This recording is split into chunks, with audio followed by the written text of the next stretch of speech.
Hey everyone, welcome to another episode of Food, Wine, and Whiskey in Your Own Backyard. I am Rob, your host, and today I'm joined by Chef Chris Nikolas. How you doing, buddy? How you doing, bud? I appreciate you taking some time. Let me come in and, I've come in and eaten your food and it's delicious. And I said, man, I got to sit down and talk to this guy and kind of see where this came from, what it's all about. Well, it's great to be with you. So thanks for taking some time. Hey, my pleasure. Rules of the show. You got to say cuss words. Is that hard for you, a guy like you? I Might be difficult. It might be. Put your arm out. I'll twist it. Okay. Okay, that helps? That helps. No, but you have a great place here, and we're in Houston, Texas. Thank you. And I don't think when people think Greek food, I don't think, if you thought of 3 or 4 cities, I don't think Houston would come up. Am I wrong here? Probably not. I mean, Chicago maybe. Chicago, Detroit, New York. Correct. Upper Northeast, upper Midwest, somewhere in those areas. Is there any other regions that you know? Florida. Is it really? Florida, yeah. Is that right? Florida's huge. With Greek food? Oh, yeah, with Greeks, period. If there's Greek food, I'm assuming there's Greeks. Well, Tarpon Springs. Is that right? Oh, yeah, the majority of the town is Greeks. Okay, I didn't know that. Yeah, because of the sponge fishing and... Okay, yeah, okay. Yeah. Well, let's get into, like I said, you're here in Houston. Yes, sir. How in the world did you get here? And I'm going to give them a little background. You can kind of fill in the gaps, but I'm just going to give a broad view that you were, tell me if I'm wrong, from Chicago born? Yes, sir. Went to Greece, came back here, somehow ended up in Houston. So now you get to fill it in. Born and raised Chicago. Okay. The Windy City. And I'm a Cubs fan, by the way, y'all. Not a Sox fan. Good for you. Southside. Southsiders don't work for me. I born and raised Chicago, left when I was about 13 years old. My dad had the opportunity to retire semi-early. We moved to Greece as a family, finished school out there. Had the opportunity, too many opportunities to get into the hotel chef business. But I wanted so badly to come back to the United States. Went back to Chicago, stayed a couple of years, went back to Greece, kicked my feet around because us expats start to lose their minds.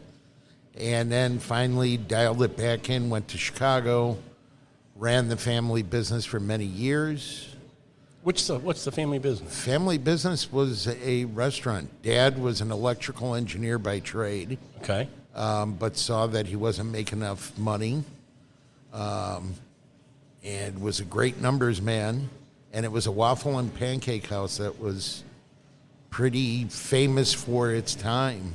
So when I think waffle and pancake house, I'm thinking kind of like a diner. Yeah, diner. Yeah, where we have some patrons who will sit up at the bar, and you got the big flat. We had no bar. No bar. No, that's the first thing I kind of think of when I think of it. It was a diner style, but it was all closed off on those areas. Okay. And it was tables and booths. Is that right? Yeah, we had a capacity of maximum capacity of 230 people. Well, that's a big place. Oh yeah, it was. That's a big place. Okay, yeah. I don't think diner for that. I'm calling that a restaurant. That's restaurant. Yeah. Chicago, we call them Greek diners because. Well, let's fill in because you're Greek, obviously, and you and I were talking, and your passion for Greek food didn't come in Chicago. It was when you went back to Greece. Yes. And you didn't just go back there. I mean, what was the age when you went there? I was 13. 13, okay. Yeah. And you were there not just a year or two. You were there for... I was there 15 years almost. So, okay, now people can kind of get that understanding of, okay, that's a lot of time to kind of get immersed into the Greek culture, the Greek food, and that's kind of where you fell in love with everything.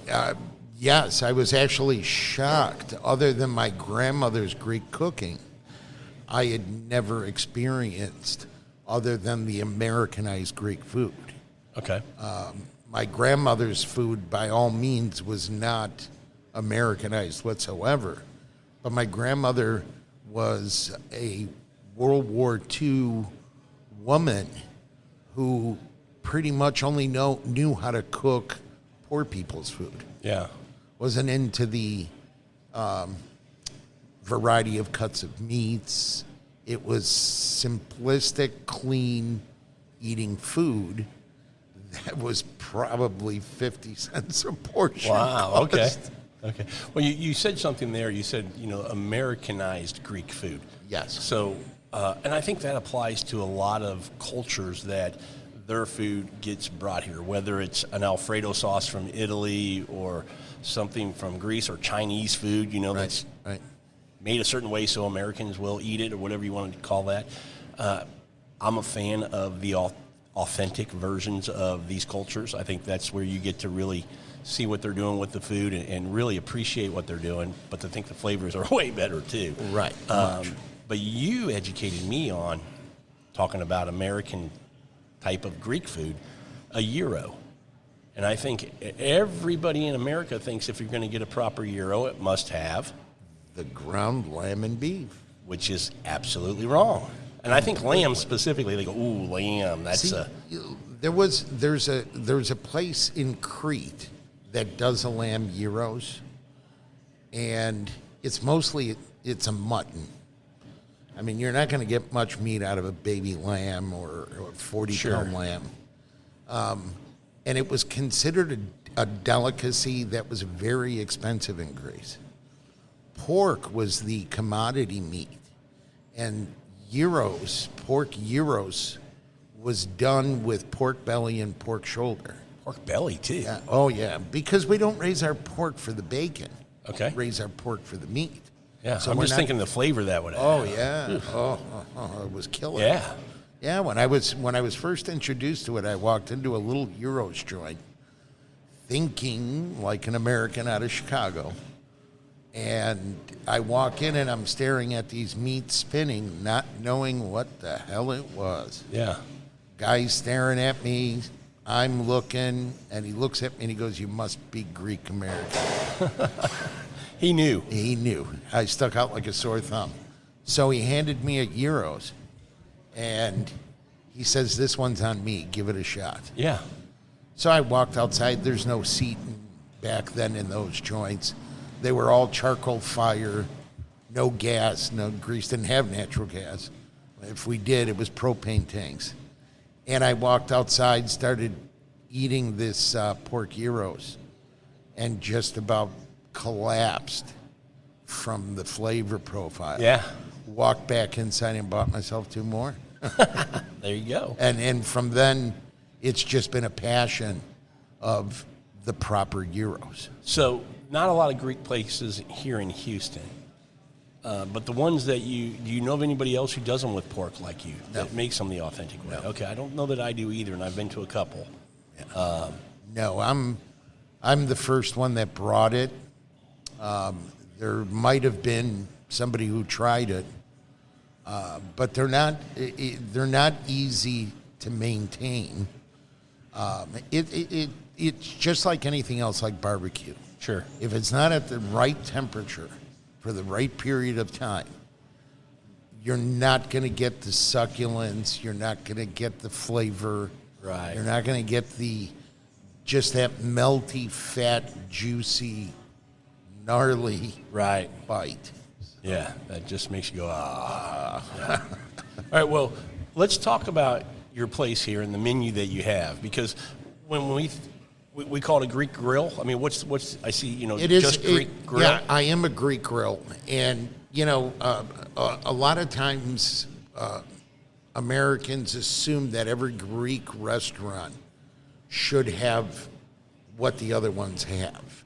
I mean, pastitsio, which is Greek lasagna, moussaka, which is eggplant with bechamel and a little bit of meat sauce. Those aren't staple foods of Greece. Those are special occasion foods. Okay. And America, the Greeks came here and turned it into carnival food. Okay. So a Greek grill in Greece is open flame, charred pieces of meats, just like Texas barbecue. If people kind of thought street food, would that be a category similar? It is very much a street food, because none of those places back in the day used to be sit down. Right. It was So to it'd be get all- something quick, put it that in was it. A vessel that could hold it, which And is wrap like a it gyro. up, wrap it up in paper, throw the Yeah. French fries on top.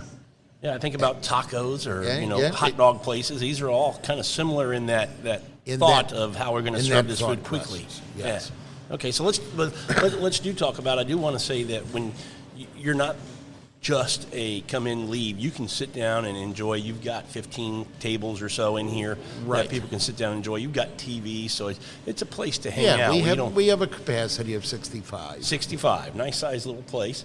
But I want to talk about the menu you do have, because you have a standard menu. There might be times that you put something special, whatever. You get a hair to make something that might be more of a special occasion. You might offer it for a day, but you have a kind of a standard menu. But I think it might be changing. It is going to be changing. So can we talk about Of course. the change? Yeah, let's dive into Let's what we knock it have out. now and what kind of tweaks you're going to Well, make. right to it. now I do, and I'm going to maintain the Greek staples. Okay. A lot of times, the Americans assume the pita bread is the gyro. The actual gyro meat is what spins on the vertical rotisseries. Right. That's what gyros is called. Unfortunately, I can't beat Google. So I'm just going to go with the flow just to keep the understanding. All our skewered meats, we do skewered meats that are marinated from chicken to a Greek-style barbecue chicken to a beef tenderloin skewer marinated in wine, garlic. That's my chefy out of that one. And then we do the standard Greek lemon chicken skewer. We also do something called a beefsteaky, which is a Greek meatball, for lack of a better term, that is also broiled. Which is delicious. Thank you. It's something that is not common. People look at it as a slider. It's not served on a bun.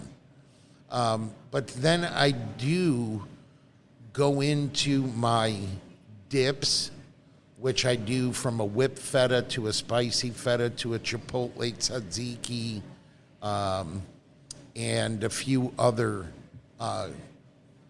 mostly Greek dips. But I've also incorporated some flavors that are in the Southwest. I've also put some American fare with a little bit of a Greek twist in them. Sure. But that's that chefy in me that can't. That's what makes food fun. Well, it's the only way to play. Yeah, absolutely. Otherwise, we get bored and tired. Bored, tired, and then we're still hungry. And we're still hungry. You make what I think is one of the most delicious spanakoppitas that I've ever had. Thank you. And Yes. you don't make it, and you tell me, Chef, is this the traditional way? And most places do it differently? Because I always see it kind of layered in that phyllo. Well, see, that phyllo dough, unfortunately, that we see here in the United States, obviously it's all machined. In Greece, it's still done old world style, and yes, you can find it frozen section of your grocery store. For those Greeks in Greece that could care less about the old world style. The way I do mine is like the Southern Greeks did. It's a provincial dough. A lot of people say, well, that's an empanada. No. It looks like one. Yes. It's similar to one, but it's done with olive oil in the dough and some butter. An empanada dough could be done with a pork fat and some butter, possibly. Well, and the dough on this is light and crispy. And flaky. Yes. When I think of an empanada, typically it's got more substance, more chew to it. Yeah, and this Yes. doesn't. So, I mean, you look at it and you're right. Visually, you're going to go, kind of reminds me of an empanada. But when you get into it with the flavors and that, Right. the spinach and everything, man, it's just delicious. And we make many different, those are called pies in Greek. We make them with meat inside, meat and cheese, spinach and feta. We do different field greens with different cheeses. Now, my version is the true Southern Greek, done with spinach, leek, feta cheese, and then I'll have to kill everybody afterwards because I can't say the rest of the... I always laugh, not laugh, but I get a kick out of, I guess you could say laugh, at how similar cultures are in a lot of ways Extreme. with the foods. And I always wondered how did that happen? Where did it start? Because you can think about this. Just take, for example, let's just say we're here in Texas. This is the Bayou City or let's say jambalaya. Correct. And jambalaya to me is very similar to a paella. Right. Maybe a little bit like a risotto. Right. And these are from, Italy, Spain, and other places. And I'm going, but, you think about them and they're very similar. See, we can thank the merchant marines for that. Okay. Of yesteryear. Is there some evidence of where this comes? There's some huge evidence. And that's one example. There's lots of different there's many examples. Yeah. The migrations Yeah. of one country going to another country and asking for help. It's pretty amazing that they came up with the first cheesecake in the world came out of Greece. Oh, I didn't know that. Yeah, and they baked the cheese. It Philadelphia cream cheese? It was a baked cheese in order to preserve it. Okay. To continue eating it. Makes sense. There was no refrigerators. There was no nothing. Yeah, time was not on your side. No, not at all. So it was found that the Greeks made the first cheesecake. Now, Okay. There was no sweets or preserves or anything on it. Right. It was just a hunk of cooked cheese. Yeah. So, but all the foods, the similarities, like when I did research for this place, it was amazing to me that Google led me on a path to find out that a part of Mexico where they're able to grow tomatoes, which is close to the volcano. That's got to have some flavor. One of the best Yeah. is they went to the people of Santorini to ask them how they grew their tomatoes.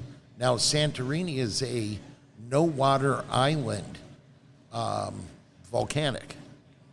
And when they grow tomatoes, they grow them low to the ground. Oh, wow. And they wait for the dew and the moisture coming from the volcano, Yeah. quote unquote, to water all their produce, from capers to tomatoes to everything. Wow. So in the 1600s at some point, about 2,500 Greeks migrated to Mexico, showed the Mexicans how to grow tomatoes. Then their foods were shared. So a tortilla was actually a pita, but there was no wheat. Yeah. So they used the masa, the corn. Well, my wife's Mexican, and what I found out is there's a huge German influence in Mexico too. There is. And There's also an Irish. yeah, one of the, if you ask me when you have a grated cheese that you're going to put on tacos, for Mexican food, what's that grated cheese? And for me, it's got to be Munster, because when we go eat in Mexico, I mean, that's where I learned about Munster cheese. That's what you put. It melts so great. I mean, it's got great flavor. It's just, and people don't realize that there's they this, don't realize it. Yeah, this infusion of different cultures, like you're saying, in these different areas that add to what. And again, it's the merchant marines. Yeah, never thought about that. That makes a great point. It's so fascinating to see the cultural foods resemblances. Yeah. The flavor profiles. I mean, like gyros. The Mexicans have trompo. Yeah. It's on a vertical rotisserie, cut the Street same food. way. Street food, baby. Yep. And the word gyros, a gyros was invented on the sword with a big hunk of meat thrown over a fire and spun a few times and eaten straight from the sword. So I learned something, and you may know this. So tomatoes are indigenous to Greece? They are. Okay, they're not in Italy. No, they are not. They were brought in the early 1900s, and I did not know that. I thought, you think Italian food, red sauce, but that's not been in their cuisine for as long as some people might think. It's like apples are not indigenous to Greece, Yeah. but yet we have about 15 varieties of apples.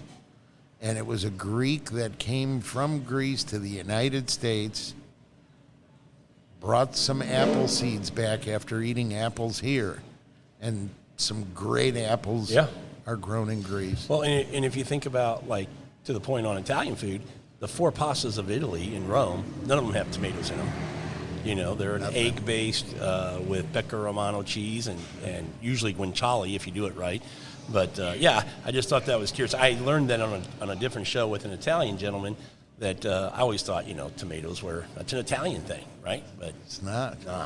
Yeah. So it's curious, to your point, how things get brought in and how that helps evolve the cuisine of these different places. And the ingenuity of these, and a master chef could be your own grandmother.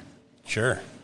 A lot of them are. It came from there. Absolutely. The ingenuity when they were introduced to these foods and how much they enjoyed the fruits, the vegetables, and how they incorporated it into their food, into their diets.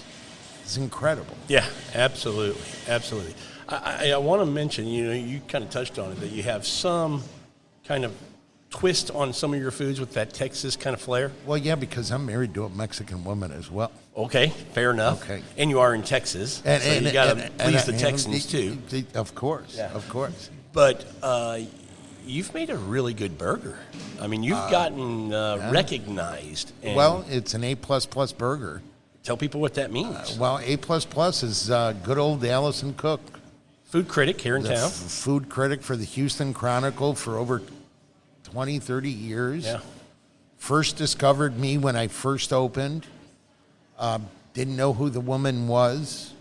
Came in several times. Asked me certain questions. We had a couple conversations. And I'm the kind of chef who likes to come out of the kitchen and get friendly with my customers. And one night she comes in and brings her friends and brings wine, cracks wine open. By the way, you can bring your own booze. I was going to bring it up, but yet you beat me to it. Okay. And there's no corkage fees as long as you eat. Yeah. And we sat down. She gave me a glass of wine, very good wine.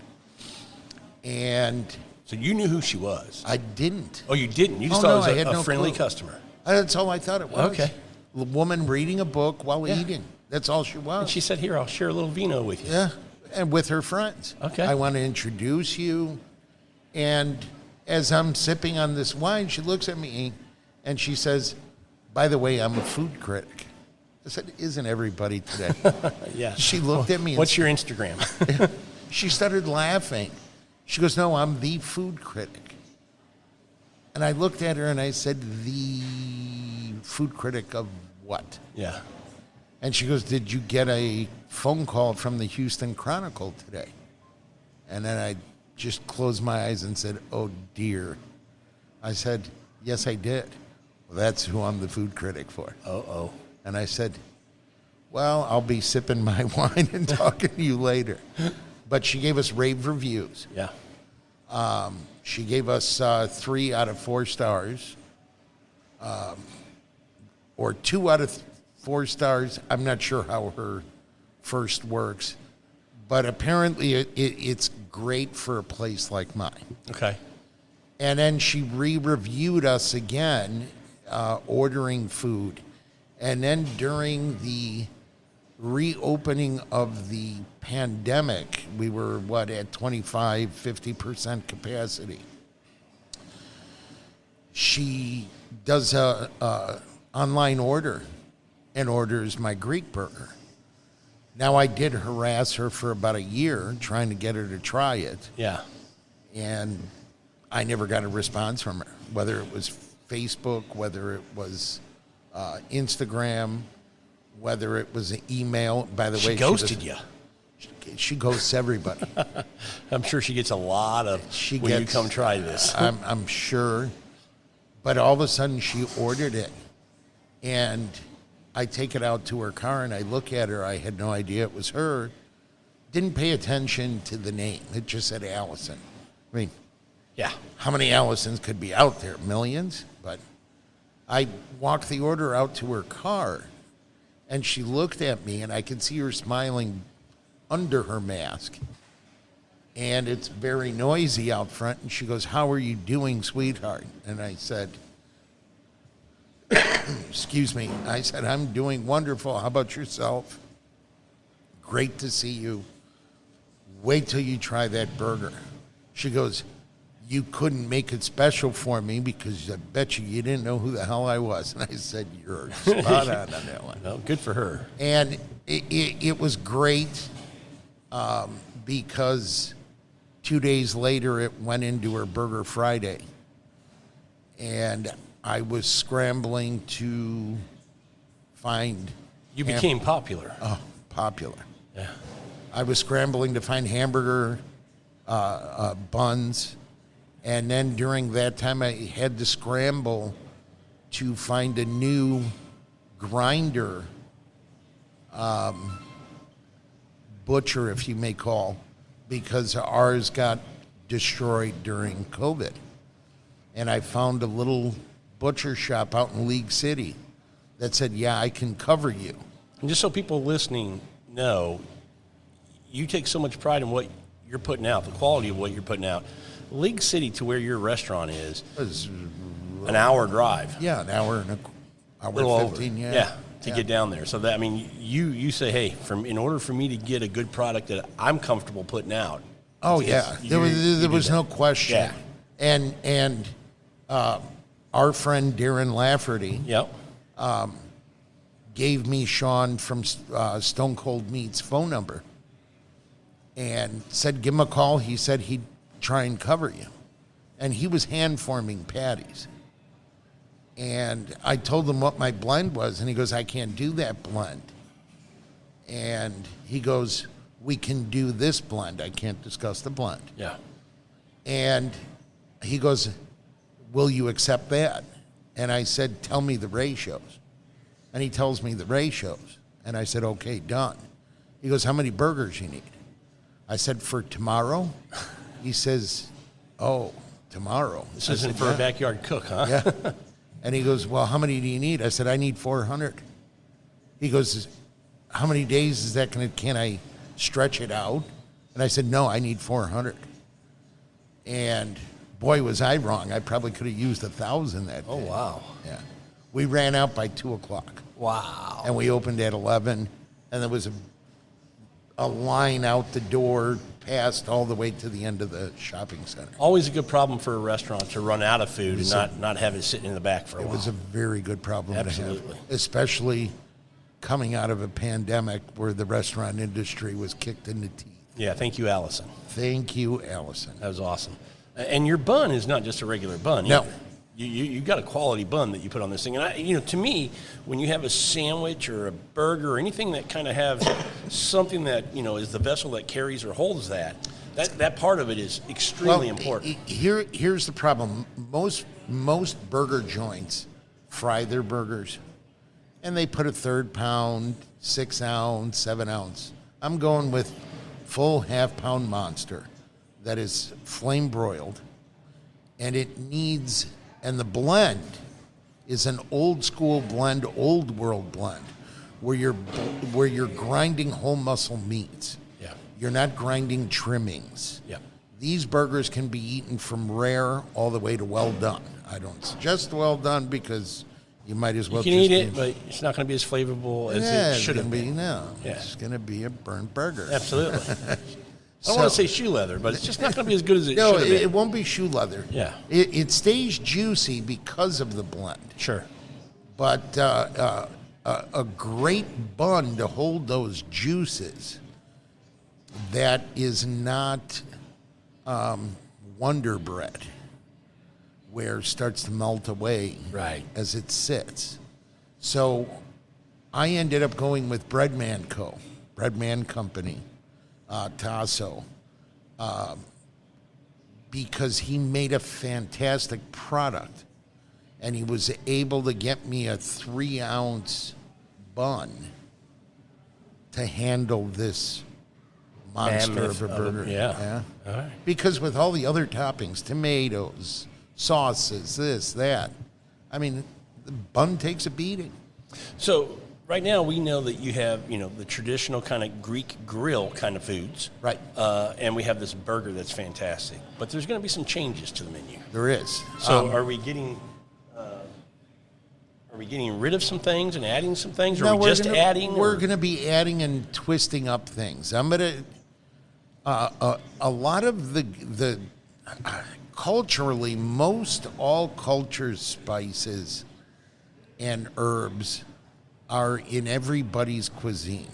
In the Southwest, Southwestern cooking, Mexican, any Spanish speaking, because we got to remember culturally, Spain is the Mediterranean. Sure.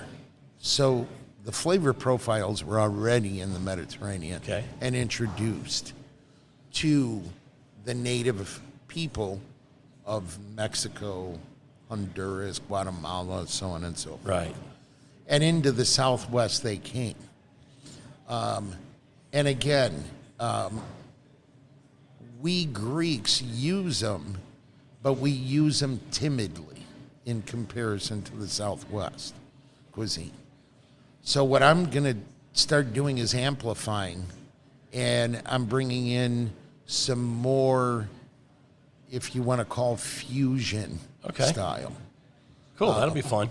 It'll be fun because it'll be hand food that you're accustomed to holding with flavors mixed with Southwest and Greek.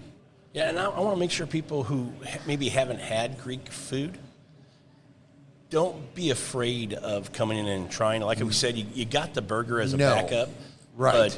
But see, here's the and we've got chicken sandwiches. I try to avoid the deep fryer only for French fries. Yeah. So the food is healthy on a pretty high level. It's lean proteins for the most part. Exactly. Yeah.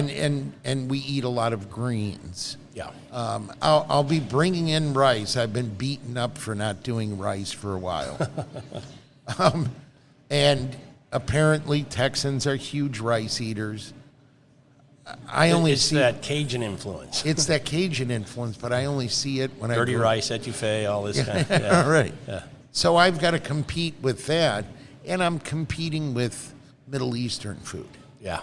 And the cuisines of the Middle East versus the Mediterranean, sure, there's a lot of similarities, but the flavor profiles are completely opposite. Okay. So when somebody says, oh, well, I want a shawarma, or you guys call it gyro, no. There's a big difference. That's where we get back to cultures having things that are similar but not the same. And the identities. Yeah. And culturally, we've lost the identities of each nationality's food. Right. And it's pretty sad because, when Arby's sells a gyros, how do I put my stamp on a lamb and beef gyros when Arby's has one? Well, let's first start by saying, I think people who listen to this show understand that there's a big difference between, a fast food place and an establishment like yours. So hopefully they know right off the bat. I don't care if it's a burger or a gyro. If they're listening to this show, they get that. Or if they're listening to this show, they're learning that. They're learning. So one way or another. It's very difficult. It's like going to Mexico, and you can find 75 different hot dogs. Yeah. You go into Germany, and there's 100,000 different sausages. Sure. Where do you begin? Yeah. But you come to the United States, and we've got Ballpark, Oscar Mayer, and then the little mom and pop joint style hot dog, and then you got Nathan's. Yep. Okay. And that's pretty much all we know. Yep, that's it. So people got to really understand that just because it's fast casual doesn't mean it's fast food. Well, it's definitely not fast food. Not at all. Not at all. We say street food. Even a street food is not fast food. No, I mean, if you go to any part of the world where they have street food vendors and they're doing it right, that'll be some of your favorite food when you're on that trip to that particular area because it's absolutely the best. Of course. Yeah. And southern Greece, in my opinion, offers the most of Greek food because we're so close to the coast. So we've got our fish side, we've got our meat sides, we've got our veggie side, and we've got our what is another side of southern Greece, our flavor profiles of how we're using cheeses. I mean, you know, feta cheese for a prime example. When somebody walks up to me and says, well, I prefer the French feta. In Europe, you're not allowed to call it feta unless it comes out of Greece. Oh. Yes. Kind of like champagne from Champagne or Yes. Scotch from Scotland. Or, Yes. Okay. So, you know, it is a type, a similarity to feta. Yeah. But when you go to Greece, we've got maybe 2,000 varieties of feta. Oh, really? Oh, yeah. Oh, wow. Each region has a different. And it's all the ratio of goat's milk and sheep's milk. Yeah. There's not a lot of cow's milk used out there.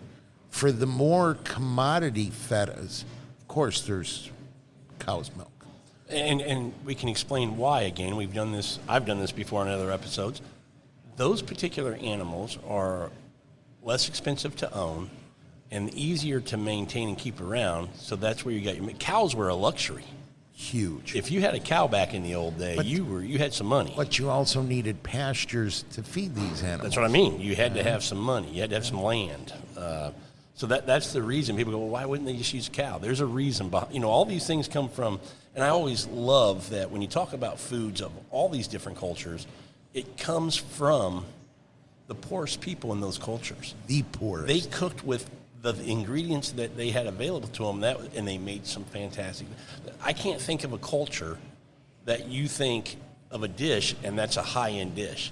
Right. Every famous dish from a culture comes from A the poor everyday man's- people. Yeah, Poor absolutely. man's plate. So All we did was give it special names, and we made the plates look special. absolutely, yeah. Dress it up, Dress it up. and you pay an extra $100. And put a smaller portion. A much smaller portion. Well, all right, this is great, Chef. So, what else about your restaurant? I mean, you already brought up the BYOB. Right. So, you know, I think that's a great point that people need to know because I think, you know, here in Houston, and I think everywhere, anybody who drinks wine is very personal. Very. You know, you like what you like. Some restaurants have a little wine list, but it's very rare that you find a bottle that you go, that's in my wheelhouse. So you being able to say, and you can do this because you don't have a liquor license, and by Texas law, here in Texas, Correct. you're allowed to allow patrons to come in with a bottle of wine. But I think that's a huge thing because you can come in with a group of friends, have a nice dinner, enjoy the food, and I would suggest when they come into your place, don't order everybody one thing. Put some food on the table. See, you took it right out of There my you mouth. go.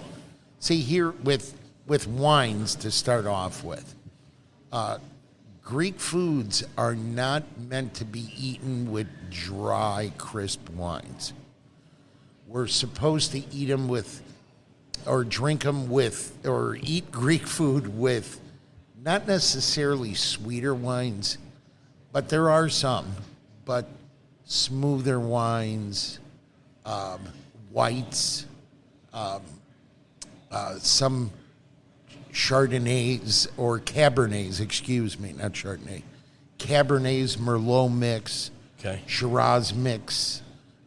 In Greece, apparently, since I've been gone, and I'm not a very big drinker, there are some wines that have blown people's minds. And Coming out of Greece. coming out of Greece. Yes. And they're very small vineyards. Greece has been making wine longer than most countries, the ones that are even in old world, talking about Italy and France specifically. They just never exported. They made never. it just for the table, you know. Just for the table and Yeah. just for themselves. Yeah. Now you're starting to see Greece go, wait a second, we've been sitting on this way too long. We probably ought to put some out in the world, too. Get it And out they're- there, yeah. They're doing some cool stuff. Greece wines are really starting to take off. Yeah, they're so to do that, but never order an individual dish. When you see Greeks go out to a tavern that we call, or a place like this, a grill, you see them just start ordering varieties of things and dropping it in the middle of the table and everybody digging it. Well, and to that point, one of the things you make, and you make a couple different variations of it, is the hummus. Right. I make one variation, and it's not a hummus. It's just, for a lack of a better word. Okay. It's called fava. Fava. But it's not. Fava being a bean. It's not being a bean. Okay. I can't answer why we call it fava. Okay. Because there's no fava bean in there. Really? Nothing. Maybe it was once upon a time and nobody told me about it. But there's no history. And it's actually made with yellow lentils or yellow split pea. Okay. Roasted red pepper. I put carrot in mine, just like they do in Santorini and the southern part of Greece. And not all Greeks know what fava is. Oh, really? Yeah, it's not a very, it's a very regional southern Greek island Okay. dish. And I put some other stuff again. I'll have to fucking kill you if I say it on the air. And I'm trying to introduce and convert people, because you typically go into a quote-unquote Mediterranean restaurant and everybody thinks hummus is a staple of Greece. Olives. Yeah, olives. I mean, Italy's got 10 different types of olives. So does Greece. You know, it's just not Kalamata. Yeah. So this fava was actually a main course and has evolved into a side dish. Okay. For dipping with bread, pita. Put a little oil on it? Oh, yes. Yeah. And the only way to do it is low acidic Greek olive oil, fresh lemon juice, and finely chopped sweet onions. Mix it all together and start away dipping. Nice. Oh, yeah. And it's considered one of the greatest superfoods out there. See, you made me think of something when you were kind of talking about that. You mentioned a dish, and I'm wondering, is it Americanized that we came up with and call it Greek, or is it something in Greece? The Greek salad. Is that actually a thing in Greece, or is that like Americans made that up with feta cheese? And It's actually the Greek migrants made it up. Okay. There is a salad in Greece which everybody calls the village salad out here. Okay. To us, that's a Greek salad. There's no other type of salad. And we've borrowed salad from other countries, which a true Greek salad consists of tomatoes, yellow, red, or green peppers, depending on your flavor profile, cucumbers, red onion is Little bite? a little bite, but everybody's got to understand, when you slice and cut onions, you need to wash them after. Take away from that bite? Take that bite, that bitterness, because that's the vegetable's blood, or the onion's milk. blood. Yeah, the milk. Yeah. And it bitters. It's nasty. It's a protection. That's a good tip right there. And then we put hunks of feta, oregano, Kalamata olives, and we only put a little bit of salt and drizzle olive oil. There's no vinegar. There's no nothing. But your olive oil is just very flavorful, so it's a little different than what Americans buy off the shelf. Right. But that salad you just described, the village salad, didn't have very many. You know, the Kalamata olives and the feta cheese might be the only two things that are the same in what we call an American Greek salad. Correct. And the reason why the American Greek salad was brought is because Americans only knew lettuce. Makes sense. And when the Greek got into the restaurant business, he saw the cost between lettuce and tomatoes And peppers. and peppers Yeah. and said, you know what? I'm going to add more lettuce, make the salad cheaper, do all the rest to it. Pretty smart. and throw some anchovies on it and a peppercini and call it a Greek salad. Yeah, there you go. Olive Garden. Olive Garden.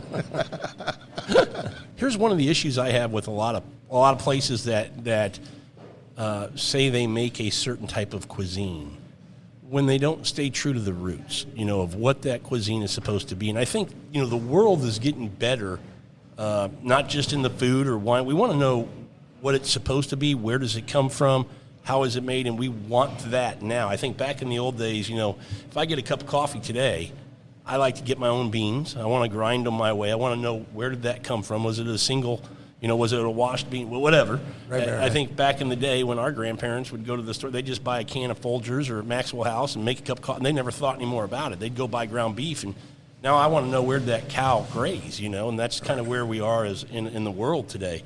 So I think I see this, you tell me, Chris, more and more people wanting to really understand and get to know the flavors of different cultures, different parts of the world, different ingredients, and not have it kind of, somebody say, I'm going to open a Greek restaurant, but I'm going to put a different spin on it where I think Americans will still eat it. Well, here's the thing. First of all, with cuisine, it's also fads. Okay, So fair enough. There's 50% want to know where it came from of the fad that's happening, the craze. And then the other 50% want to know the true roots of it. Mm-hmm. The others are just followers. Yeah. So your true follower of the love of your food is maybe 25% of your clientele. So you've got to appease the other 75%. You got to appease the other 75%. Okay. So you got to put the bullshit food on. That's something else that I like on your menu. Your kebabs are great, your skewers. Okay, so let's talk about the different meats that you offer well, there. here's the thing. In Greece, they offer a chicken kebab and a pork kebab. Okay. They'll do a little bit of lamb here and there, depending where you're at, but it's mostly pork and chicken. They will season the meat with salt, pepper, and that's it. They'll cook it off on an open flame, and then they dip it in olive oil, lemon, and garlic, and then put it on your plate.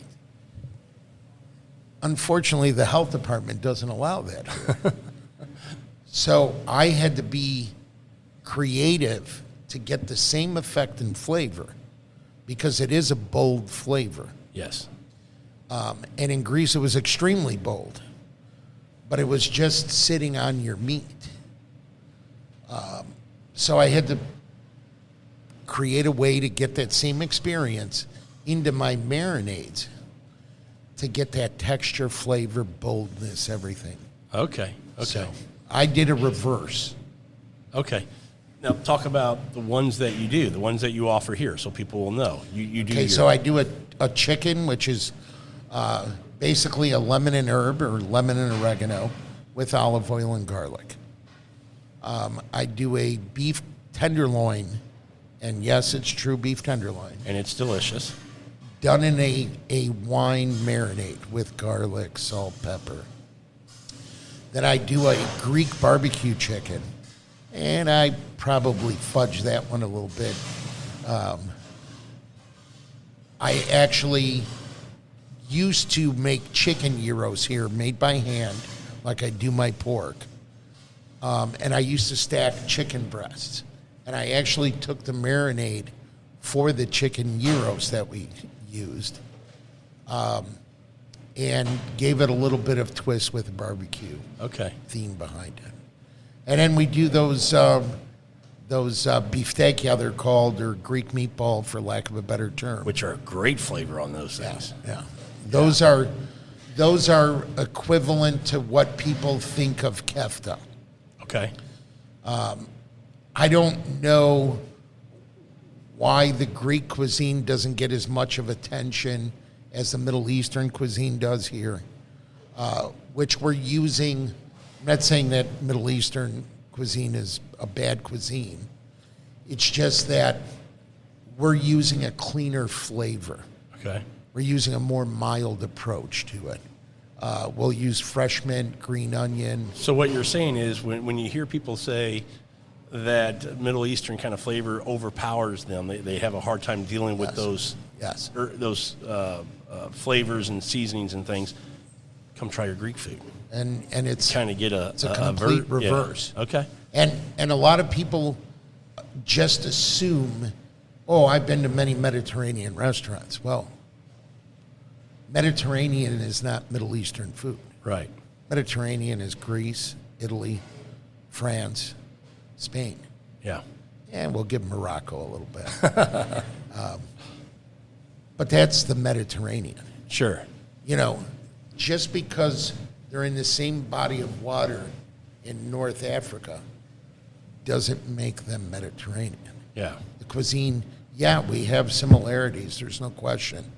But, you know, during the Ottoman Empire, everybody had similarities. Sure. Foods were shared. In real life, foods were always shared. So cultures have stolen foods or revamped them to fit their needs. But Greek food in general is a fresh, light, clean food. Yeah, we're predominant in garlic. Yes, we stand behind our olive oil. Sure. And damn it, lemon almost on everything. But it's fresh and clean that way. And there's no such thing as too much garlic. No. I don't think so. No. Okay. Just make sure we're on the same page there. The health benefits behind it. Oh, absolutely. Absolutely. I mean, spoonfuls. Yeah. Raw. Oh, absolutely. Ground down with a little olive oil. Jeez. Or lightly toasted, just a little bit. Yeah. Now you're talking. Yeah. What is on your menu that you want to make sure people know you offer here? There's one thing that you don't have, and I know it's probably a chore, and it's all about, you know, being able to have enough of it, or the way you have to make it. You make it in such a volume and serving it, and it's probably just logistically a nightmare. And I don't know how you say it properly, but I'll call it the Greek lasagna. Pastizio. Yes. I'll do that for special occasions. You do? Yeah. Okay, so there's times that you will have that on the menu. I won't have it on the menu. I'll offer it for people to purchase. Okay, and take it home as a family. Okay. So that brings a good point. If people want to start following you, social media, where are you at? www. Or you don't have a Facebook page? Or Just Greek. So Just Greek, Facebook? Yeah, Just GRK. Yep. GRK is the Greek part of that. On Instagram, it's same thing. Just Greek, yeah. Okay. Twitter? No, don't just do that Instagram and stuff. Facebook. Yeah. So Too go follow you political. there, and if you're running a special or offering something like that, you post it there. Right. Okay. I think people go there more, I think, than the website. The other misconception with pastizio is Greeks don't eat it every day. Right. That was special. It's a heavy occasions. item. Oh, damn. Yeah. Hey, there's a lot that goes into it, too. Sure. Because to make that bechamel, you got to make a true bechamel. Sure. I've heard of egg going in it. I've heard of a lot of mysterious things. Mysterious. That make a pastizio. And the whole trick is bechamel with cheese. Yeah. And then you got to do the meat sauce right. I mean, Greek food and Mexican food have a lot of similarities. Really? Yeah. We use a lot of the same spices, except that in Greek food it's subdued, and in authentic Mexican food it's amplified. Okay. So in pastizio, in any kind of Greek meat sauce, cinnamon sticks are a staple. Yes. That and nutmeg. Yes, sir, but you got to go easy in it. I agree. I've had some places where the nutmeg is a little overpowering, but it's a good cold climate spice that has gotten world attraction that people think you got to overdo it. Right. Well, we have two people on the show tonight that are going to sit down and answer a few questions or give their opinion. Travis and Taylor Thompson, how you all doing? Doing well, sir. Great, glad to be here. Man, they sound so like formal and professional, huh? Right? I got a sir and a glad to be here. This is in your own backyard right here. Literally. How you like that little play on Yeah. Yeah. Our house is maybe 4 minutes from here. Yeah. So it makes it very convenient. So it was funny when I told you I was coming here, you were like, oh, wait, we go there all the time. And then you texted me when I said, hey, just left here, and you were like, I'm here now. And I had Chris come out and say hi to you. Yeah, it was a very friendly greeting. Well, Just special for Marines. here's the problem. He describes you. I'm in the back office, and he describes you. And I'm looking around going, where the hell are you? He's telling me over the phone. And I said, are you back again? He goes, no. He's sitting right out there. Yeah. It's kind of scruffy beard. He's a Marine. I'm like, shit. And he goes, go walk up to him. So I did. I said, say hi. Yeah, say hi. Maybe with a few other choice words. Yeah, there were a few, maybe, how you doing? Yeah. Yeah. But no, this is a place you guys like to come to. This is one of your spots. So tell me, both you guys get an opportunity. Tell me what are some of the menu items here? What do you like about this place? I think probably off the, not of a really Greek, but the, what do you call the fried squash? The The zucchini fritters. zucchini fritters. I mean, it's a unique item. I love them, and I think you make a great gyro. And then tonight, for the first time, we had the kebabs. Just the steak kebabs were fantastic. Thank you. What is the official name for the fritters? There's a name for those, right? Yeah, well, Is it not? it's about 2 miles long. Oh, okay. Never. So It's kind of a tongue twister. we call it too. the Just Greek fritters. When you come in and you look yeah, at the menu. it's zucchini fritters. I used to Zucchini make them fritters. out of tomato too, like Okay. they did in Santorini. Yeah. But for some reason, people didn't. There were certain customers that if I didn't have it in stock, they'd lynch me. Oh, Tomato really? fritter? I would like to try that. Oh, you'd I like love to try. tomatoes. See, There you go. but zucchini is the most friendly to Americans Okay. because we're so used to it. Yeah. So Taylor, you have some favorite items on the menu? So the first time that we came in here, we ordered a bunch of stuff, and the one thing that's stuck with me that we get every time now is the hummus. But it's different than hummus that I was used to. And when I ordered it for the first time, Chris was like, you realize this is Greek hummus, right? It's like, explain the difference to me. It's did I have an attitude? no. Oh, good. No, not at all. You were trying to make sure that I understood what I was ordering. Well, now he's going to have to explain that. Yeah. Uh-oh. All right, so hummus, Chickpeas. chickpeas is what it means. I have to call it hummus only because, for lack of a better term, Okay. Americans only know hummus. Okay. So ours, and my recipe especially, it's a southern Greek dish again, the island of Crete and Santorini. The rest of Greece, because they're all barbarians, didn't really know what the food was. So it's yellow split pea. I put a little twist in mine, roasted red pepper. Can't go wrong with that. No, you can't. Carrots, Okay. onions, and garlic, olive oil. Now, do you soften the carrots or you leave them crunchy to give that texture? Oh, no, you cook it down. I actually use a pressure cooker. You do? Okay, so you Yeah. get them a little softer. I get the whole thing soft, and then Okay. I emulsify it. Okay. And I turn it into a hummus. So It's called fava. you don't have to give us all of the, Ingredients? yeah, but obviously you put, is there garlic in this? Oh, hell yeah. Thank you. Come on. What other seasonings? Are we putting some smoked paprika or anything like that in? No, no. No, okay. No, just roasted red Okay. peppers. Some lemon Lots on the of side? Greek olive oil. It's topped with Greek olive oil. There's Okay. an important part Yeah. of that. Fresh lemon juice. Okay. And chopped onions, Okay. raw onions. Very good. Then you mix it up and start to eat it. Don't dive right into it with You're the gonna raw get product yeah. on top. You're going to get a mouthful of Yeah. nothing. Going to beat you up a little bit. Yeah. Yeah. So here's a technical question, and doesn't matter, maybe not. You can give me that short answer, doesn't matter. Do you prefer a yellow, white, red onion on this? What kind of bite are you looking Sweet. for? A sweet, so a yellow sweet onion? Yeah. Okay. Okay. Greeks use all the red onion, but they're a little warm. Yeah. They're a little spicy. Yeah. You see those more on a sandwich or in a salad. Yeah, and you see them pickled Yeah. out here. Pickled a lot. A lot of people, when I was using the red onion, would say, oh, hold the onion, hold the onion. Trick behind an onion anyway, You told me this last time. is when you slice your onion or chop your onion, whatever you want to call it, okay, you make them bleed. There's a little bit of milk that comes, call it the onion milk or onion's blood. You got to wash them.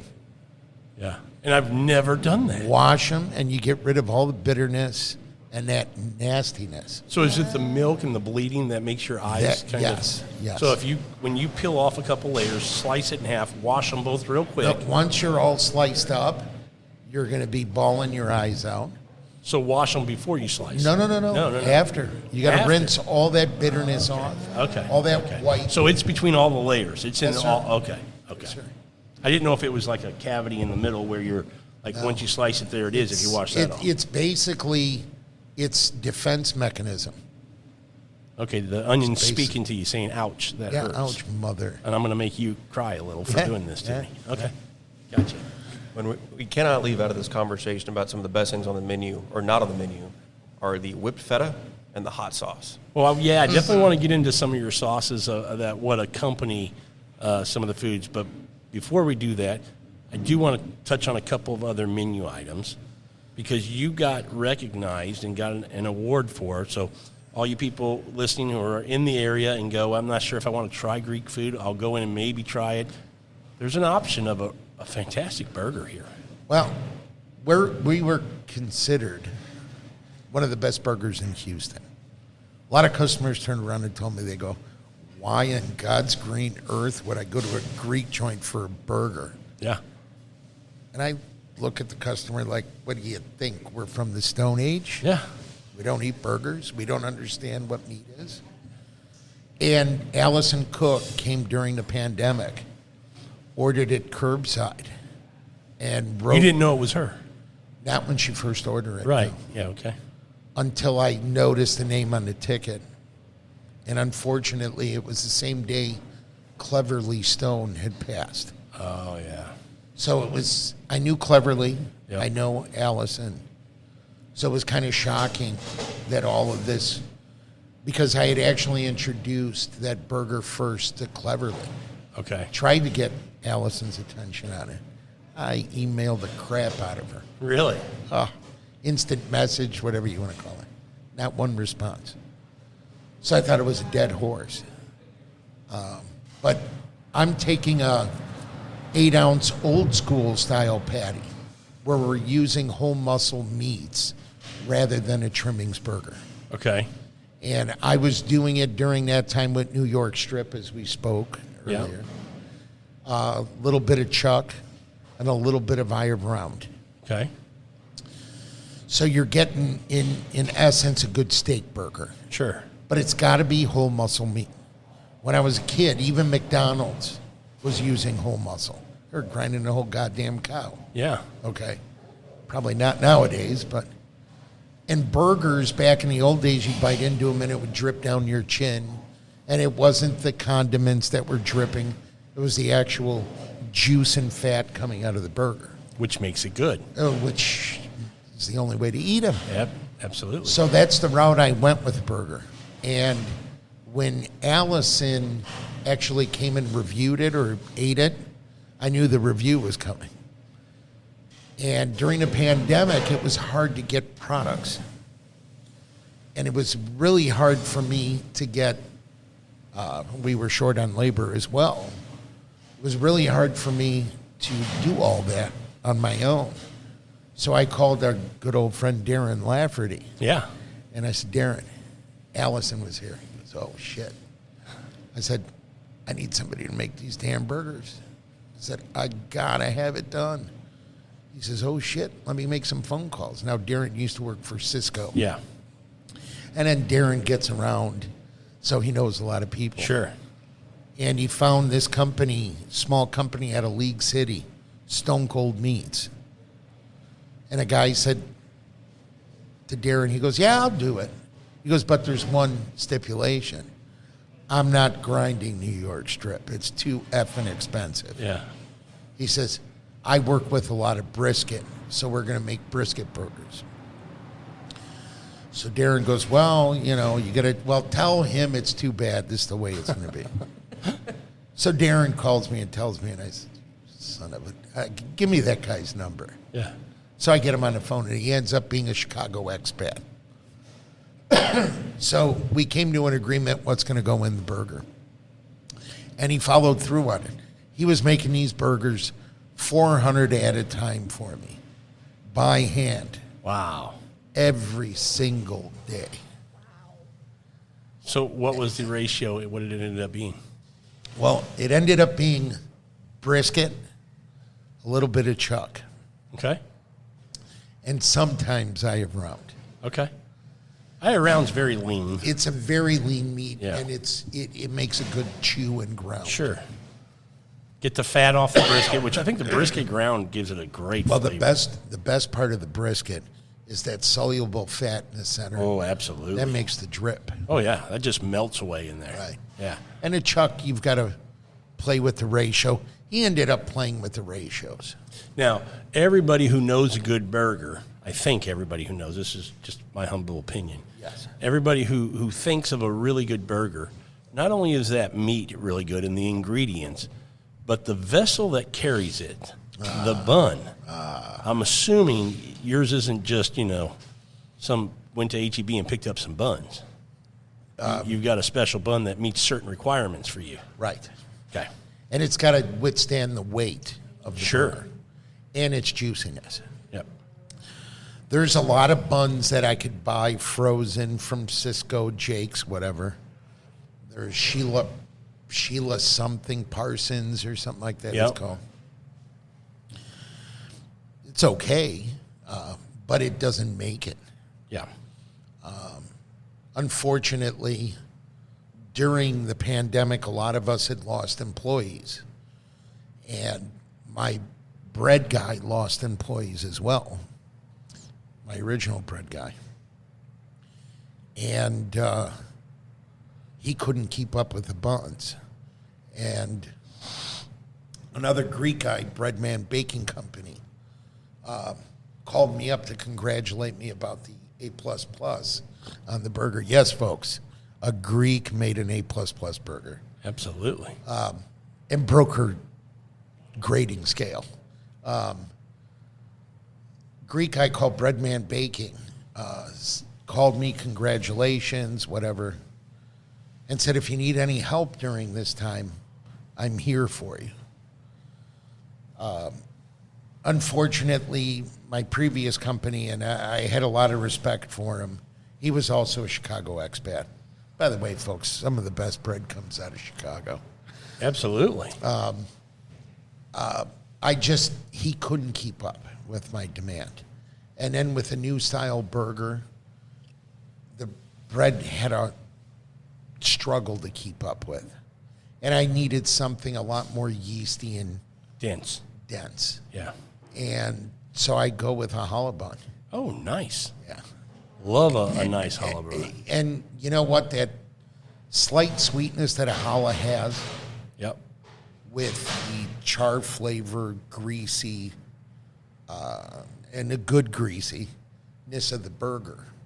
Yeah, you're not getting a burger and going, this better not be greasy. I mean, it's the opposite. No, You're getting and a it's got to burger. be flame broiled. It can't Sure. be fried. Yeah. Everybody wants fried burger today. Why? Because you step on the meat. We used to call them step-ons back in the Yeah. day. Just Yeah. step on it. Yeah. Want it well done, step on You're it. squeezing all the juice out. Yeah, man. Yeah. So in the kitchens, if you wanted to get something, if you were behind, you'd step on everything. Yeah. The grill, your flat top grill, was the savior of Getting being stuff done. Yeah. Yeah. Now, you do, I'm sure, throw on the buns on the flat top a little bit. Get Oh, a yeah. nice little crust Yeah, on yeah, it. yeah. You got to do with, that. With pure butter. Yeah. You got to have Oh, that yeah. nice crunch on it when in the Oh, center yeah. there. And Oh, yeah. Yeah. I melt down pure butter to do it all. So. now, are there standard toppings, and is there any sauce? I mean, when we think about a burger, certain people have certain sauces they put on. Some are just mustard ketchup, some like a mayo. Is there a Greek sauce that? Well, I threw on the garlic sauce. Okay. Oh, I like because that. I started it off as a Greek burger. I had to put some kind of spin on it. Sure. So I put garlic sauce on it. I make a homemade cucumber relish. Ooh. That is And done with. these are pickled. You pickle them? Well, it's a quick pickle, yeah, Okay, but it's not done under any kind of heat or duress Okay, all right. to the vegetable. It's actually still crunchy. Fresh dill, red wine vinegar, olive oil, but the trick is lots of salt. So the salt draws the water out of the cucumber and softens it. Okay. But I don't put it under any kind of boiling water of Okay. any sort. Makes sense. So, and then a little bit of garlic again. Gotta have Garlic on top of the garlic. Man, sometimes I'll just slice up garlic and make fry them just and Yeah. then make a little chip and Yeah. Oh yeah. Yeah. Love garlic. Sorry if y'all don't. But see, the other trick is with the cheese. Good we point. have a cheese. I don't know. I'm sure everybody's heard of saganaki before. No. Fried flaming Greek cheese. No. You're from New York, aren't you? I grew up there as a kid, but moved to all military family. So, Okay. But Anyway, it's a salty, buttery cheese that we dip in flour and egg. Okay. Put it on a real hot skillet and get it to brown on all sides until it's gooey and ooey. And so this is gonna when you take a bite, it's gonna run. well, here, not the saganaki cheese. Okay. And then it's cognac is thrown on it and it's lit on fire. And then you put it out with lemon juice, cognac. And it's just a heavenly starter for Greek food. Oh wow. So I take that same cheese, slice it thin, and I melt it onto the burger. So it's got a little bit of saltiness, but a heavy amount of butteriness from the milk that's used. Wow. And it's a mixed cheese. So- It's goat's milk and calf's milk. I haven't yet. Now I need to come in and try this burger because every time I come in here, I continue to kind of explore the Greek side of the menu. menu. Yeah, because I've had a lot of burgers, and I know yours is great, but I'm just like I don't get a lot of Greek food, so I want to eat some good Greek food. know. You But gotta- now I'm going to come in and probably let me touch on this. Bring a bottle of wine. Yeah, you heard me right. I'm going to bring a bottle of wine. And we do burgers. And you do burgers. And if you don't want a burger and you want those tenderloin skewers, still goes great. And You can do those. Yeah. You can do but the Greek meatballs then. Greek meatballs. But I did want to let everybody know that coming in here, you don't have your liquor license and you're not opposed to a BYOB. Oh, hell no. And no charge. No charge. So you want to bring in a couple bottles of wine and great environment. If there's an Astros game on or a football game on, it'll be on the TV. Visit And with if your you friends. want the volume, I'll turn it on. Chris will probably sit down and visit with you for a minute and say hell hello. yeah. But great place to come and being able to have a couple of beers. If you want to bring in a glass of wine or a bottle of wine, I think that's a big thing for a lot of people today because, what you like to drink means a lot when you go out and eat food. There's some restaurants that won't let you bring a bottle of wine. They want you to order off their menu, and I won't go there because they don't have wine that I like their food, but I want a nice glass of wine with it, and Right. they don't offer something I like, so I can't, I make that decision. It's not their fault. That's their policy. I respect it. Well, But- sometimes it's by the liquor license that causes that. Well, If it's a only- wine you can obtain. At least in Illinois, it was. Yeah, here in Texas, as long as you don't sell liquor, you just have can. your beer and wine license. Oh. The owner can let you bring in yours, and he can charge you a corkage fee, which I'm perfectly fine with. Oh, gotcha. But once they sell liquor, then you can't bring anything in. So if they have any hard liquor, tequilas, bourbons, scotch, now you can't bring anything in. So places that don't have that liquor license, just a beer and wine, or places that, and a lot of Asian places are that way. They just have wines and things like that. I love taking my own bottle of Well, wine. it's also, I don't even have a beer and wine license. You don't have any No. license. So, and you're okay with, and you're allowed, Oh. you're within the right. It's legal Right, to do right, it. right. Bring it in. You can bring in beer. You can bring in whatever. Heck It's yeah. at your I just discretion. can't. I just can't open the bottle for you. That's right. I can give you the vessels to drink out of that are disposable. And if you want to bring your own glass, bring your own glass. oh yeah, be as snobby as you want. Yeah, I'm a snob. I'll be the first one to tell you. Do it, but I man. wanted to make sure everybody knew that because I think that's a benefit, a nice value add when you go to a place and you can take your own bottle of Oh, hell wine yeah. or It a couple absolutely beers is. or whatever you want to drink. It actually, Travis and I, whenever we were here, couple of weeks ago and found out that you had just been here. We didn't realize that until we talked to you, and now we'll definitely be partaking in that. Oh, from absolutely. Now on. Bring that wine, bring those people. Absolutely. And share meals. I guess to me, it's just been a string of bad luck, but trying to find a restaurant that allow you to bring your own beer, wine, whatever. I haven't found one or very few of them that make great food that also allow you to bring your own alcohol. And so this place is, there's a lot of food on the menu that pairs well with red wine, and you can bring it with you. So it's, you can bring your favorite red wine to have with your favorite Greek dish. Yep. Drink what you like. That's the most important thing That's about the ticket. Thank you, drink. brother. Drink what you like. Okay, what else on your menu? Because there's a couple things I want to talk about. Is there anything else you want to bring up that you offer? Because I'm sure there's some things I still haven't had that you go, Rob, people need to know about this. Well, here's the thing. Everybody assumes, where's your Greek potatoes? Where's your rice? Where's your this? You're a grill. I'm exactly. Wow, man. I get it. You get it. Yeah. And this is how they are in Greece. Yeah. And I get it. These people are stereotyping Yeah. because the peasant Greek that came back in the day, I said the word peasant, that came back in the day, didn't know any freaking better. Yeah. A Greek salad in Greece, there's no lettuce. Lettuce is seasonal, Oh, okay. okay? So You had when cucumbers, cucumbers, tomatoes. tomatoes, Yeah. onions, Olives. feta cheese, red or white onion, doesn't matter, yellow pepper, Little green red pepper. wine vinegar might go Oh, in. yeah. So, or a champagne vinegar. Okay. Whatever floats your boat. Yeah. But people automatically think, well, no, that's a village salad. No, that's a misinterpretation. It's only a translation of the word choryatiki, which means village. Yeah. But it doesn't mean it's a village salad. It's the way we eat salad in Yeah. Greece. Now, we eat chef salad in Greece. We eat julienne salads in Greece. We eat freaking potato salad in Greece. We're not freaking barbarians. So the misconception of people is, how can you have a salad with no lettuce? Well, no. Lettuce was for Americans. Yeah. Tomatoes were expensive when the Greek came here and opened up a restaurant. And he said, fuck that. I'm putting lettuce in there and saving on tomatoes. That's right. That's how it was derived. Yeah. And I know that because I'm a 52-year-old damn Greek that grew up in freaking restaurants. Yeah. And I could hear the uncle in broken English and really bad Greek and lots of bad words saying, fuck everybody. We're going to serve it this way. So that's how it was. Nothing wrong with that. Staying true. I just got to tell people the truth. Yeah. Because when they come in here and tell me, well, you're not Greek, well, neither the hell are you. Well, have an open mind is what I would say. Anytime you go to a new place, I always, the simple way to go back to it for me is wine. You can have one varietal, call it Cabernet Sauvignon, Right. and you can give, well, let's even go make it simple. Let's stay with food since we're in a restaurant.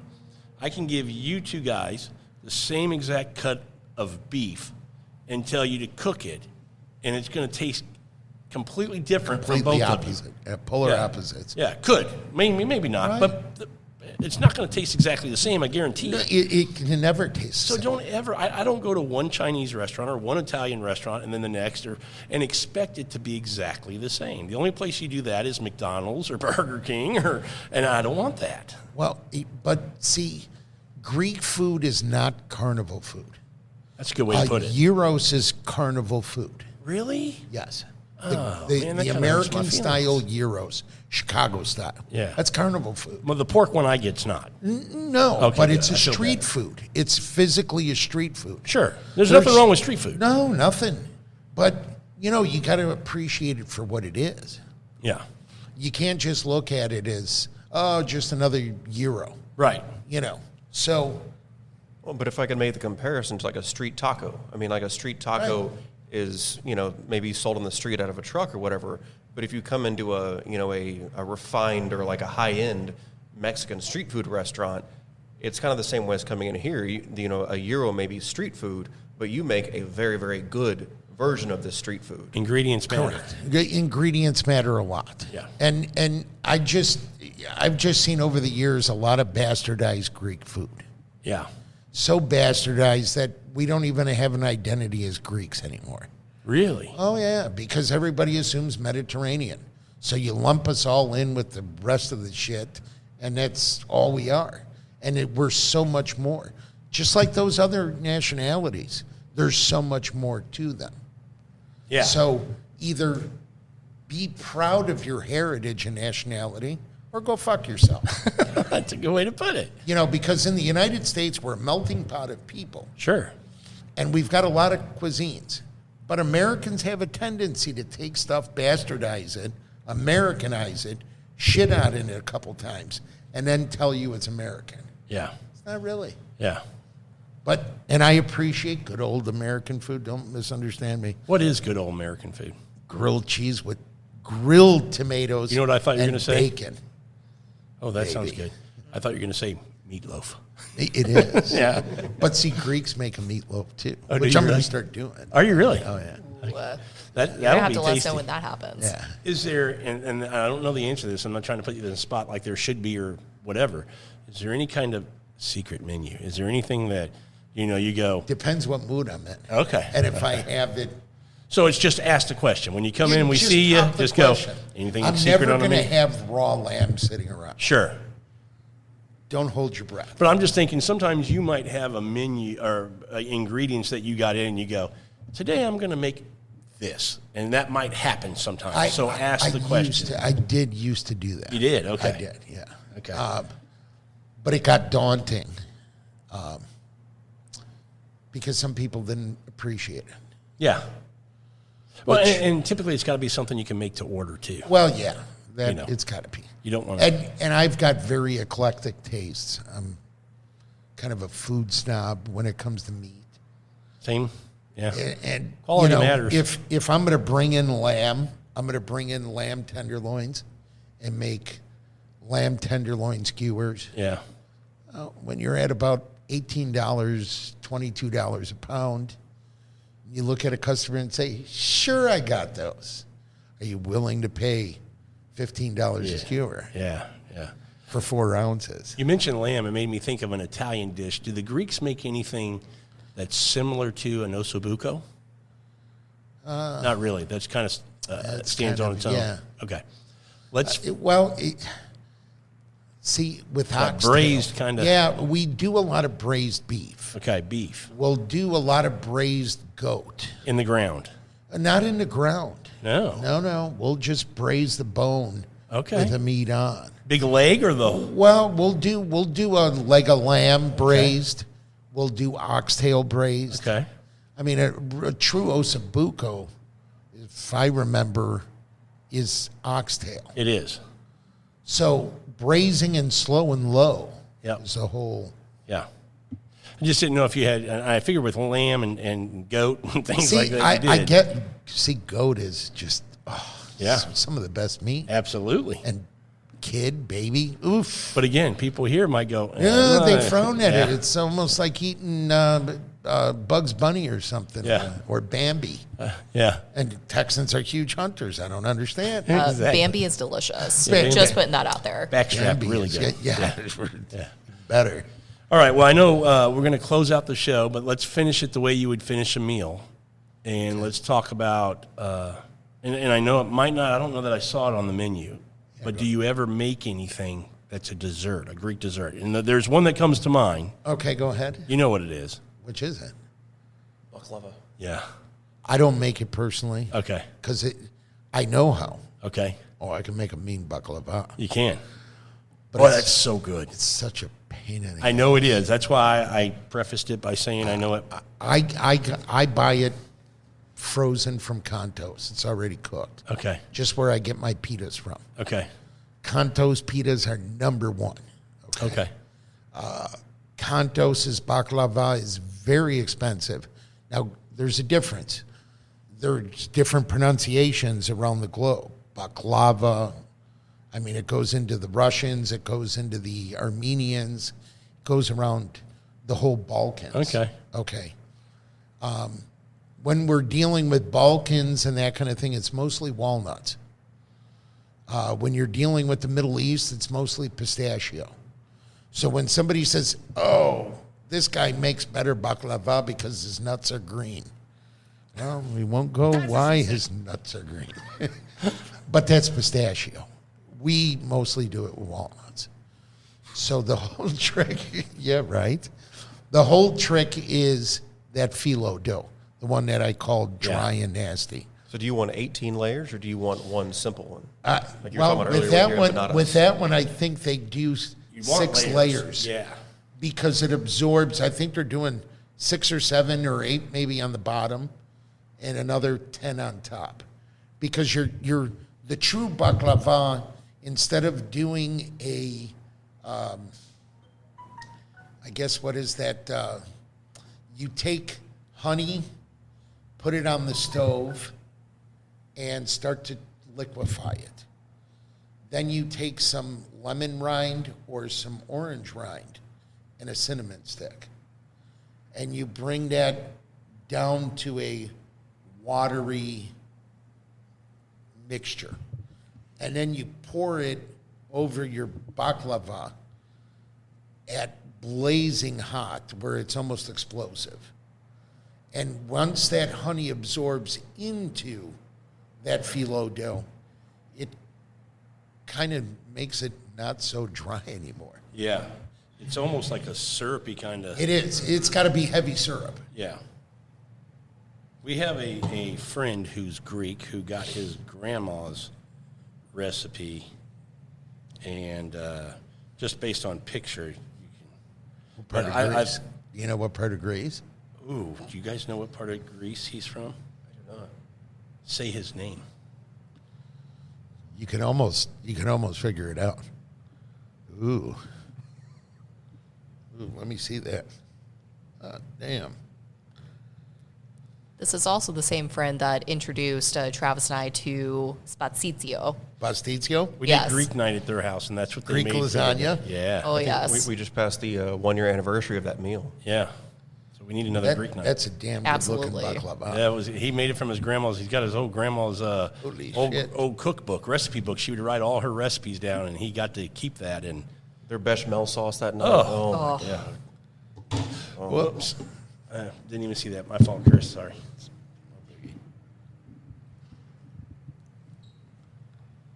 Can you grab those right there? Just 3 or 4.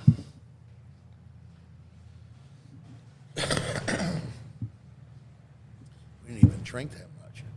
I know. I just didn't see the cup. I'm sad that it went there and not into my tummy. It's always a sad day when that I happens. know. So, do you ever put a dessert on the menu? Do you Yeah, ever that sneak was your something? question, wasn't it?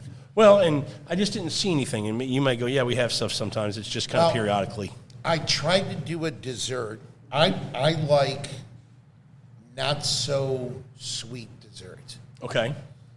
Anything heavy in syrup. I mean, I like baklava, but I'm not like the biggest, greatest fan of it. Okay. Because it's just too sweet. Yeah. 1 piece and you're done. Half a piece and you're done. Like Well, 2 I probably bites. shouldn't eat 7 that night. Well, you're right. Oops. So what I had done was, I remember my grandmother taking and making her own yogurt. Now, Greek yogurt is a heavily strained yogurt and cheesecloth to get all the liquids out. Oh, that's the way to do it. So it's supposed to be super pasty thick. Okay. And she would take that yogurt and give it to us 100 different ways. She would sweeten it, put it in pastry, just like a cup, mix vanilla in it, fresh vanilla bean. She always had the best. And you know, she was a World War II woman, always broke, that type, came Could from make a lot humble. out of a little. Practically out of nothing. Yeah. You know, with a little lemon zest in there, a little sweetener in there. She stood behind honey. Now, when we think in Italian cuisine, what's the first thing they add to spaghetti sauce? Should we call it gravy? Because some Italians call it gravy. Called gravy. What's the first ingredient you add to your tomatoes to get them not to be sour Brown sugar? or sugar. Yeah. Not supposed to use it. Yeah. It's too high in acid. So use honey. Use honey. It It's a great tip. neutralizes That's a great tip. neutralizes the acid. Yeah. So in all my cooking, I just added honey, Okay. and it's neutralized acid since. I'm going to try that. Yeah, try it. Yeah. It's actually you'll end up using less Okay. than you realize. So desserts is something you might have on the menu sometimes. Yeah, but- I might play with something, but I was never big on dessert. Yeah. Sure, I can make a hell of a brownie. I can bring in, Yeah, when I think people come here and want a dessert, they're going to want something that's more representing. They want to hear opie afterwards. Yeah, and all throw a that plate shit. down. Yeah, and maybe a little dancing. We're going to get some live music in here. Oh yeah, we'll get some belly dancers too, which is really not great. Belly dancers. Yeah, there you go. What is that? It's Middle Eastern. Okay. You guys do kind of cross over a little bit. Well, we do, and some of the kicks we do in dancing, but Show not me. with half-naked women. I can't do the dance. Well, Chris, we appreciate you coming on the show, man. Really Thank you. appreciate the Thanks for conversation. having me. It and was fun. Talking about your place a little bit, all the great things you're doing here, and everybody listening that's in the Houston area. If you haven't been to Just Greek, no matter where you are, what part of the city, it's worth the drive to come out here. If you live in the area, it's a great place to hit up on a weeknight. If you don't live in the area, a Saturday drive, man. Get out. It's that time of year. It's the fall. Beautiful weather. Take a drive. Come have lunch over here. Go somewhere else and stop by here for dinner. And Chris will show you a good time, and you'll eat some fantastic food. One thing I want to bring to everybody's attention, though, is that we're going to have a new menu coming up. Well, crap. We did all this, and now you say that? Well, I'm just going to bring it up in the end because it's got to be a surprise. All right. It is. Now, what do we know about Texas cooking? It's heavily influenced by Mexican spices. Sure. So being that we use a lot of the same spices in our cuisine, I'm actually going to take, with the new menu and some new specials on a daily basis, I'm going to take the local flavors, amplify them my way because I like that bold of everything. It's got to kick you in the ass a little bit. when Sure. you're eating it. You want to remember it. And you're right. And I'm going to incorporate it into the food. Nice. So with this new menu, you're going to see a lot of new things, and it's going to go with a twist. So we're end of October 2020. We're expecting the menu to be available when? November 1st. Oh, in a couple of weeks. Yeah. If All not right. sooner. If not sooner. Yeah. So you might need some people to come in and just kind of taste through it for you? Oh, yeah. Okay, I might know somebody. We will volunteer. There's going to be we talked Soft about kind of. Well, I'm going to turn some people on. That's what she said. There's going to be a twist in the food. There's going to be a Greek mac and cheese stuffed empanada, if you want to call it. And I'm for lack curious of the better cheeses, but I want to be surprised. Well, yeah, it's going to be. Okay. There's going to be American cheese in there, too. Okay. American cheeses. Okay. But a little bit of Greek buttery cheese. Never hurt nobody. But it's going to be done just like my spinach pies of spanakopita. Nice. But then the twist comes in. There'll probably be something called like a bacon jam that you spread on it. Ooh. So there'll be a little bacon inside. So this is going to be, I think, a menu when you kind of release this to get a group of friends, 4, 6, 8 people come in, put some tables together, Oh, hell order through the menu, Order bring through the some menu and wine, share it all. and just go to town. Yeah, and don't order your own dishes, people, when you come. Share, family style. That's it. I mean, food's made to be eaten with a group. so Together share it. with happiness. Yeah. Not with, this is my plate. How does yours taste? Yeah. Well, yeah. I said that to you earlier. I don't want to eat the same bite 25 times to finish my meal. I'd rather have 2 or 3, and then 2 or 3 of this dish, and then 2 or 3 of that one, and kind of. Is that Go the through Italian in you or the New Yorker? Which is that? I don't have any Italian in me, No and it's shit. just. I think it's just exploring foods and going. There's a lot of good stuff out there, and just realizing I don't want to get full on one thing. Good for you. I think I just came to that realization. But Chris, this has been a lot of fun, man. We may have to come back and just have another conversation down the road. We should. When things change and we got some new things going on, let's definitely get together and talk about it. So, Thank you very much. Thank you to my 2 favorite customers sitting here and friends. They'll keep coming in. They'll keep Absolutely. coming in. Absolutely. So I don't have to kiss any ass. I don't think it's anything to do with you. I think it's to the food. I wish it were you, Chris. I wish. It were you. But thanks, everybody, for listening to this episode of Food, Wine, and Whiskey in Your Own Backyard. And until our next episode, enjoy your next pour.